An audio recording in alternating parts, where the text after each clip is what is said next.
एक दिहाई से पाकिस्तानियों की आवाज। नियो न्यूज 10 बरस का हो गया।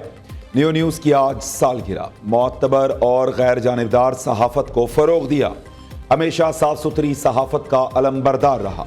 हमेशा सच का साथ निभाया। मजलूम की आवाज को उठाया। पाकिस्तान के वसी तरीन नेटवर्क और प्रोफेशनल्स की टीम के साथ वक्त नाजरीन तक पहुंचाई।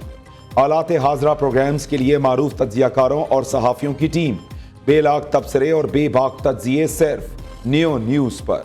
15 मई 2015 से शुरू होने वाला नियो न्यूज़ का सफ़र कामयाबियों से जारी।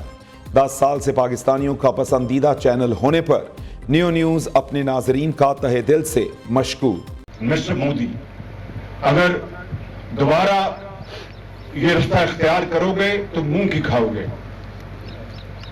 अगर दोबारा कोई तो हमें तैयार पाओगे, और अगर दोबारा हमला करने का सोचा तो बाकी जो कुछ तुम्हारा बचा है वो भी खत्म हो जाएगा। पानी का तो इशू कोई नहीं है, वो तो आपकी खाम ख्याली है।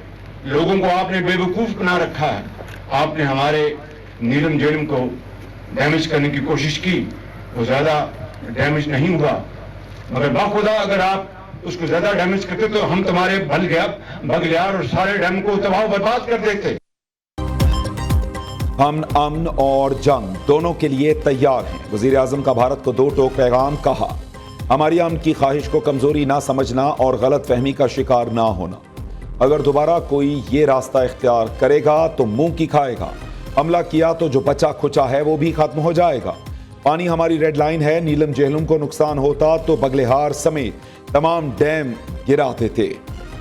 वजीर आजम ने मोदी को भी खरी खरी सुना दी। बोले, हमें भाषण मत दो। अफवाज पाकिस्तान की क़यादत मिलकर दहशतगर्दी का हमेशा के लिए खात्मा करेगी। वजीर आजम ने भारत को तिजारत की पेशकश भी कर दी। भारत के खिलाफ कामयाबी पर अफवाज पाकिस्तान की सताइश। बोले, अफवाज पाकिस्तान ने दुश्मन का गुरूर और घुमंड खाक में मुला दिया। हमारे सपूतों ने भारत को 1 इंच आगे नहीं बढ़ने दिया। ये कामयाबी रहती दुनिया तक तारीख का हिस्सा बन गई है। वजीर आजम शहबाज शरीफ का सियालकोट की पसरूर छावनी का दौरा। मार्काए हक के दौरान ऑपरेशन बिनियानुल मरसूस में शरीक अफसरों और जवानों से मुलाकात की। शहबाज आइंदा चंद रोज के दौरान पाक फजाइया और पाक बहरिया के अफसरों और जवानों से मुलाकात के लिए एयर बेसेस और नेवी बेसेस का भी दौरा करेंगे।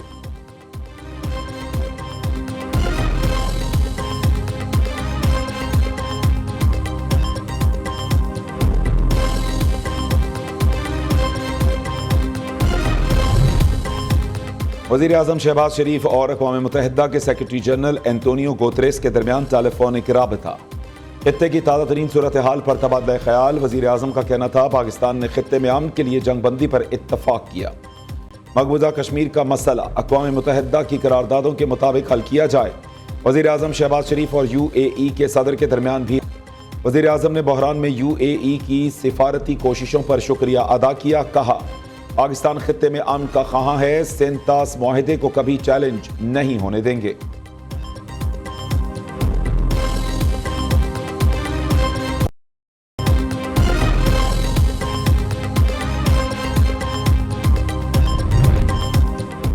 सदर आसिफ जरदारी का CMH रावलपिंडी का दौरा। भारतीय हमलों में जख्मी पाक फौज के जवानों और शहरियों की इयादत की।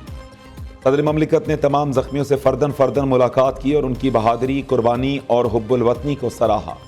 कहा, हमें अपने बहादुर जवानों की कुर्बानियों पर फख्र है। पूरी कौम अपने सिपाहियों और शहरियों की कुर्बानियों को सलाम पेश करती है। पाकिस्तानी कौम ने दुश्मन की जौहरियत का डटकर मुकाबला किया। पाकिस्तान की खुद मुख्तारी और कौमी सलामती पर कोई आंच नहीं आने देंगे। वज़ीर दाखिला मोहसिन नकवी और कमांडर 10 कोर भी सदर ममलिकत के हमरा थे।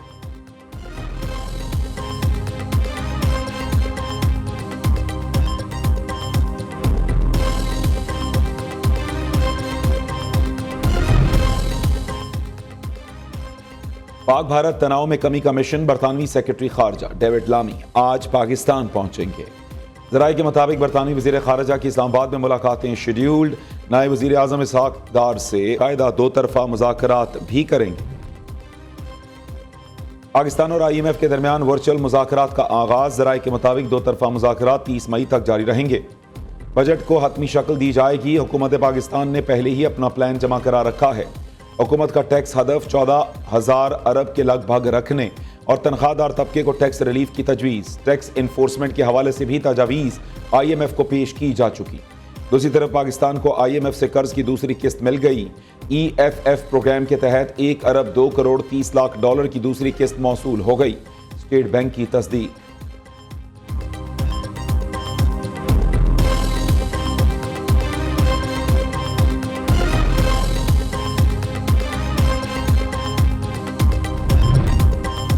नायब वज़ीर आज़म इसहाक डार की ज़ेर सदारत एकिंग का इजलास। 355 अरब रुपए की 9 तरक्याती मनसूबों की मंजूरी। ट्रांसपोर्ट, तवानाई, तालीम, पानी, सयाहत, तिजारत और बहाली के मंसूबे शामिल। खैबर पख्तूनख्वा में देही सड़कें बनाने में और सिंध में सैलाब से मुतासरा इंफ्रास्ट्रक्चर की बहाली और इब्तदाई तालीम के मंसूबों की भी मंजूरी। कोयटा में मंगी डैम और पानी की तरसील का निज़ाम बेहतर बनाने और 100 डीजल इलेक्ट्रिक इंजनों की मरम्मत का मंसूबा शामिल। इस्लामाबाद के इलाके बुरहान में ट्रांसमिशन सिस्टम मजबूत बनाने की मंजूरी। FBR के कस्टम्स डिजिटल एनफोर्समेंट स्टेशन कायम करने का फैसला। दासू हाइड्रो पावर प्रोजेक्ट की मंजूरी भी दे दी गई।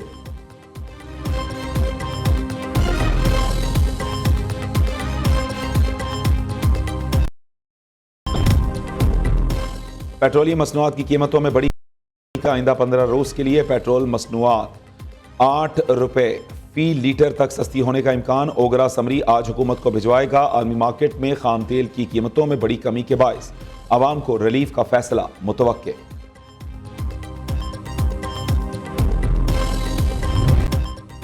पाक अफवाज के मजीद 2 जवान दिफाए वतन पर कुर्बान। हवालदार मोहम्मद नवीद ने जामे शहादत नोश कर लिया। पाक फजाइया के सीनियर टेक्नीशियन मोहम्मद अयाज भी शहीद हो गए। ISPR के मुताबिक भारतीय बुज़दिलाना जाहरियत से शहीद जवानों की तादाद 13 हो गई। अफवाज के 78 जवान जख्मी हुए। जंगबंदी के बाद पाकिस्तान और भारत में कैदियों का तबादला। वाहका अटारी पोस्ट पर पाकिस्तान और भारत ने एक कैदी का तबादला किया। सिक्योरिटी जराये के मुताबिक पंजाब रेंजर्स के मोहम्मद उल्लाह पाकिस्तानी हुक्काम के हवाले। इंडियन बॉर्डर सिक्योरिटी फोर्सेस के पूनम कुमार शाह को भारतीय हुक्काम के हवाले कर दिया गया। अंधी नफरत का शिकार नहीं होना।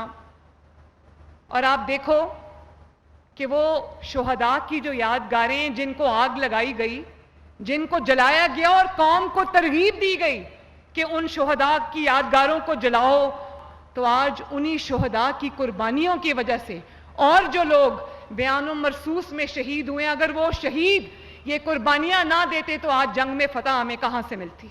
आज मुझे नवाज शरीफ साहब का वो जुमला बहुत याद आ रहा है। उन्होंने कहा कि हम 9 मई वाले नहीं, हम 28 मई वाले लोग हैं। हम 9 मई वाले नहीं, 10 मई और 28 मई वाले हैं। 9 मई को फौजी वर्दियों की तस्दीक की गई। आज उन्हीं वर्दी वालों ने कौम को बचाया है। 10 मई को मुकाबला हमने 6-0 से जीता। पाक फजाइया ने दुश्मन का गुरूर खाक में मिला दिया। अफवाज पाकिस्तान ने अपने से बड़े दुश्मन को शिकस्त दी। पाक फौज ने बहुत बहादुरी से जंग लड़ी। वज़ीर आला पंजाब का फैसलाबाद में तकरीब से खिताब। मरीम नवाज ने कहा, आज पाकिस्तान का सर पूरी दुनिया में फख्र से बुलंद हुआ है।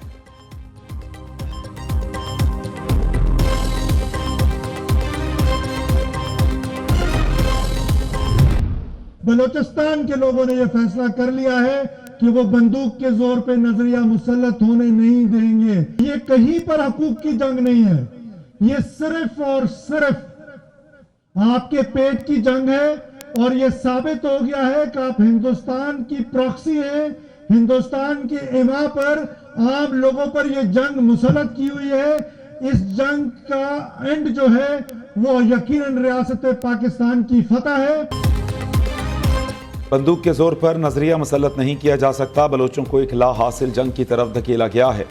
वज़ीर आला बलोचिस्तान मीर सरफराज बुगटी का जलसे से खिताब। कहा, बलोच पंजाबी को कत्ल नहीं कर रहे, दहशतगर्द पाकिस्तानियों को कत्ल कर रहे हैं। ये जंग सिर्फ और सिर्फ पेट की जंग है। पहले दिन से कह रहा हूँ, रियासत ने अभी जंग शुरू नहीं की। अगर रियासत ने जंग शुरू की तो आपकी हालत 9 और 10 मई को जो हुआ वैसी होगी।